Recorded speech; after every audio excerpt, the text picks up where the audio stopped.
केदारनाथ मंदिर। Hello guys, good morning and दर्शन नमस्ते है। बिहान 4:30 भइसक्यो अहिले है। हामी यहाँबाट ट्रेनबाट निस्क्यौँ। अब अहिलेसम्म उज्यालो भइसकेको छैन। सो हामी लाग्दै गरेको अवस्था, अगाडि बढ्दै गरेको अवस्था, जसो तसो खुट्टा अलिकति आराम भएको जस्तो लाग्यो। त्यही पनि 1 घन्टा पनि सुत्नु पाइएन है। 1-2 घन्टा भए पनि उठेर हिँड्नु पर्यो। अब हाल्यो यहाँबाट अझै 1.5 किलोमिटर। सो गाइस हेर्दै गर्नु होला यताको नजारा। म तपाईहरुलाई देखाउँदै जानेछु। जस्तो कि मैदानमा जुन तरिकाको बाटो हुन्छ त्यही तरिकाको बाटो छ यो चाहिँ। यो चाहिँ टपमा पर्दो रहेछ। बेस क्याम्प भन्ने चाहिँ भनेको चाहिँ बाटो अलिक सम्म छ। तपाईँ हेर्न सक्नुहुन्छ है। हाम्रो यहाँ साथीको कतिपय पछाडि आउँदैछ। सो अहिले चाहिँ हामी यहाँ आएर है नुहाइधुवाइ गरेर अब यहाँबाट निस्किनु आँटेको है। नुहाइधुवाइ गर्नुको लागि यहाँनिर अब ठन्डा पानी त सकिँदैन, गरम पानी लिनुपर्छ है। 1 बाल्टिङको 100 रुपियाँ गरेर गरम पानी हामीले लियौँ। यहाँनिर हेर्न सक्नुहुन्छ है। यसै त यहाँनिर 150 रुपियाँ भनेर लेखेको छ। तर हामीले 5 जना थियौँ र 100 रुपियाँ गोटा गरेर मिलाएर 1 बाल्टिङ पानीले नुहाइसक्नुपर्ने अवस्था। किनभने ठिक्क नुहाउने पानी मात्रै दिन्छ, फिट्ने पानी दिँदैन होइन। फिटेरी मतलब ठिक्क नुहाउनु सक्ने खालको गरेर मात्रै दिन्छ। र हामी नुहाइधुवाइ गरी अब रेडी भइसक्यौँ। अब फेरि यहाँबाट जानुपर्ने छ अगाडि। अब यहाँबाट बेसी छैन, यहाँबाट मन्दिरहरू पनि हल्का देखिँदैछ, देख्नु हुँदैछ होला है। यो मन्दिरको टप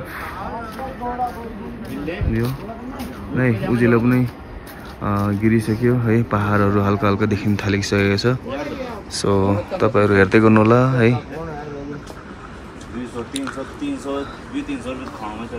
हेर्न सक्नुहुन्छ हामी पहाडको टपमा छौँ।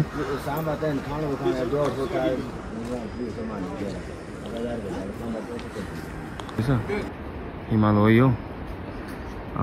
हिमालको टुप्पोबाट बरफ पिक्लिएर आएर है उयोलाई भेट्दो रहेछ केदारनाथ मन्दिरलाई। अहिले बादल छाएकोले गर्दाखेरि त्यति खास। सो गाइस तपाईहरुले हेर्न सक्नुहुन्छ हैन। अहिले बिहानै एकदम घामको टक कस्तो मजाले आइरहेको छ पहाडमा। तपाईहरु पनि नजर हेर्न सक्नुहुन्छ है। त्यो प्रकारको छ केदारनाथ मन्दिरको छेउको यो पहाड हो, हिमालय पहाड। हेर्ने अल्को छ है। पुरा यति बेला बरफ छ, पुरा बरफ गिरिरहेको अवस्था। डिसेम्बर जनवरीतिर त झन् खतरनाक हुन्छ। यहाँनिर बसिसक्नुहुन्न है। एकदम हिउँ लागेर पुरा भएको हुन्छ। मान्छेले फोकस गरिरहेको छ। गुड मर्निङ भन्दै है। अब तपाईँलाई यहाँको नजारा देखाउनु छु। हामी अहिले फिलहाल लगभग केदारनाथ आइपुग्यौँ भन्दा पनि अलिकति बाँकी छ। यहाँबाट झन्डै आधा किलोमिटर जस्तो है मन्दिर पुग्नु चाहिँ। यहाँको नजाराहरू हेर्न सक्नुहुन्छ। कुछ यस प्रकारको छ है। बाटोमा दोकानहरू, प्रसादीहरू बेच्नेहरू बेचिरहेछ, मालाहरू, लकेटहरू है। सो हेर्न सक्नुहुन्छ यस प्रकारको छ। हेलिकप्टर चाहिँ त्यहाँ भाँचेर एकदम खन्का लागेर बसिरहेको छ। हेलिकप्टर देख्न सक्नुहुन्छ है। यो हेलिकप्टर हो। यो चाहिँ यहाँ सामने जुन देख्नु हुँदैछ यो हेलिकप्टरको फिल्ड हो। यो होला फिल्ड हेलिकप्टर। तपाईहरुलाई हेलिकप्टर आउँदै गरेको अवस्था देखाइदिन्छु।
सेकिङ हुन्छ नि सेकिङ। झर्नेर हो पर माथिदेखि यहाँबाट प्रसादीहरू किनेर लानुपर्ने।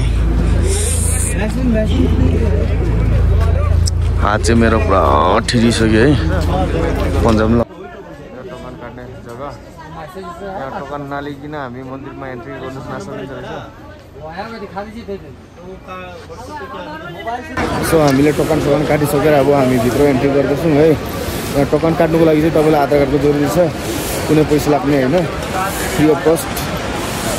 अब हामी एन्ट्री मार्दैछौँ यहाँभित्र है।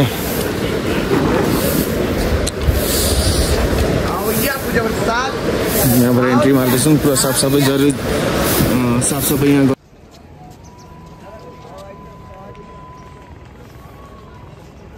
ओम नमः शिवाय, ओम नमः शिवाय।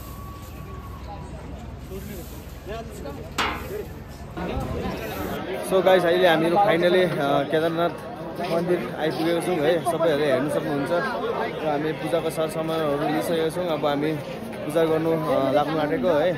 सो गाइस, तपाईँहरूलाई हेरेर कस्तो के लाग्छ है, तपाईँहरूलाई पनि मनमा सोचेको कामनाहरू त्यहीँबाट तपाईँहरूले पनि केही मन्नतहरू माग्नु सक्नुहुन्छ है।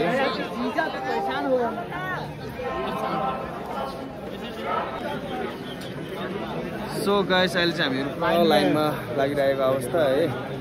लाइन हेर्न सक्नुहुन्छ कस्तो भिडाभिड छ है। एकदम बिहान बिहानै यस्तो भिडाभिड छ। योपालि त्यति मान्छेहरू आएन भन्छ, त्यति यात्रीहरू आएन भन्छ, तैपनि यत्रो भिडाभिड छ है। कहाँदेखि कहाँ हो कहाँ यो होइन, यति टाढो कुन छ यो पहाडको चेपमा, त्यही पनि मान्छेहरूको कमी छैन। पुरा लाइनमा छ, लाइन यति लामो छ है। चल हामी केदारनाथ मन्दिरमा पूजा गरिवरी हामी अब माथि जाँदैछौँ भैरगी मन्दिरमा। त यहाँ माथिबाट चाहिँ यो खालको देखिन्छ, हेर्न सक्नुहुन्छ है। यो पहाड एरिया होइन, यो मैले तलबाट पनि देखाएको थिएँ। यो चाहिँ यहाँ तल यस्तो खालको देख्नुहुन्छ। यहाँ बनिँदैछ, यहाँनिर अरू अरू के नयाँ चिजहरू बनिँदैछ। यो पहाडको बिचमा पुरा घरसर बनिरहेको अवस्था है। यो चाहिँ केदारनाथ धाम हो, हेर्नु सक्नुहुन्छ। अनि त्यसको पछाडि एउटा जुन ढुङ्गा छ,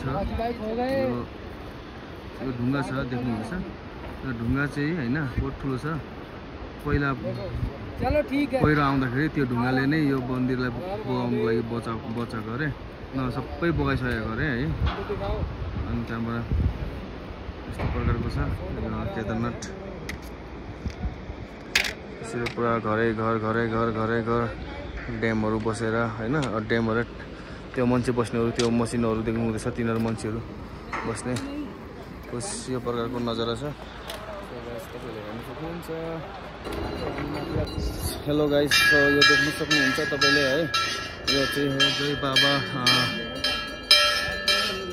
भुकुण्ड भैरवनाथ, जय बाबा भुकुण्ड भैरवनाथको जुन स्थान मन्दिर हो यो है। यहाँनिर तेल चढाउँछ, दियोहरू बाल्छ, अनि कालो धागोहरू बाँध्छ, चुन्नी बाँध्छ। यहाँ चाहिँ यस्तो खालको पानी चढाउने,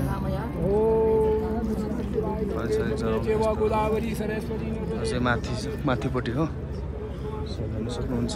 यहाँनिर आएर मान्छेले आफ्नो आफ्नो मन्नतहरू माग्छ। यहाँनिर कालो धागो बाँधेर, चुन्नी बाँधेर है, कसैले घन्टी बाँध्छ, यस्तो छ।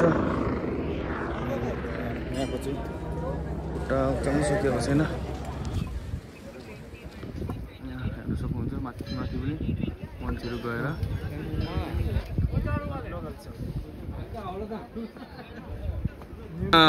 अगाडि चाहिँ यहाँनिर यो जुन झन्डा लेखिँदैछ नि, त्यहाँनिर तलनिर एउटा कुवा जस्तो छ।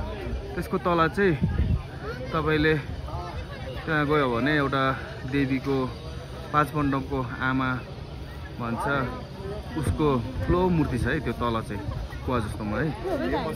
मैले त्यसको चाहिँ भिडियो बनाइनँ र म तपाईँहरूलाई यो ठुलो शिलाको भिडियो बनाउनु भनेर चाहिँ आएको थिएँ। यहाँ ठुलो शिलाको भिडियो बनाएर तपाईँलाई देखाउनु भनेर। यो शिलाले गर्दाखेरि यहाँ हाम्रो महाकाल शिवको जुन यो केदारनाथ मन्दिर जुन पानीले पनि थास नहुनुदेखि बाँचेको छ। त्यसैले गर्दाखेरि ढुङ्गाको चाहिँ साह्रै ठुलो महत्त्व। खै अब भन्छ अब भीमले यसरी यो मन्दिरलाई केही हुनु नदिएको भनेर जुन कहानी छ है। र गाइस आज उत्तराखण्डको लास्ट भिडियो यति नै हो। अब हामी जान्छौँ है। हामीहरू हिँड्नु सकिन के तल जानको लागि। अब हामी घोडाको सवारी गरेर हिँड्नु लागेको। घोडा हेर्नु सक्नुहुन्छ है, यस्तो छ। ओह्रालोतिर कतै खादी दिँदैन भाइ।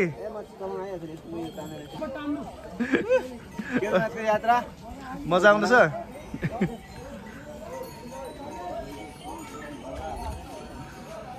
सो गाइस हामी चाहिँ हर्स राइडिङ गर्दै गरेको हेर्नुहोस्। अब चाहिँ घोडामा चढेर हिँड्दै गरेको अवस्था। बिचरा घोडाले चाहिँ कति साह्रो परिरहेको होला है। घोडामा हिजो राति आएर हामीहरू 6 बजेर 1 मिनटमा 6 बजेर 6 मिनटमा चाहिँ यहाँ सुतेको थियौँ।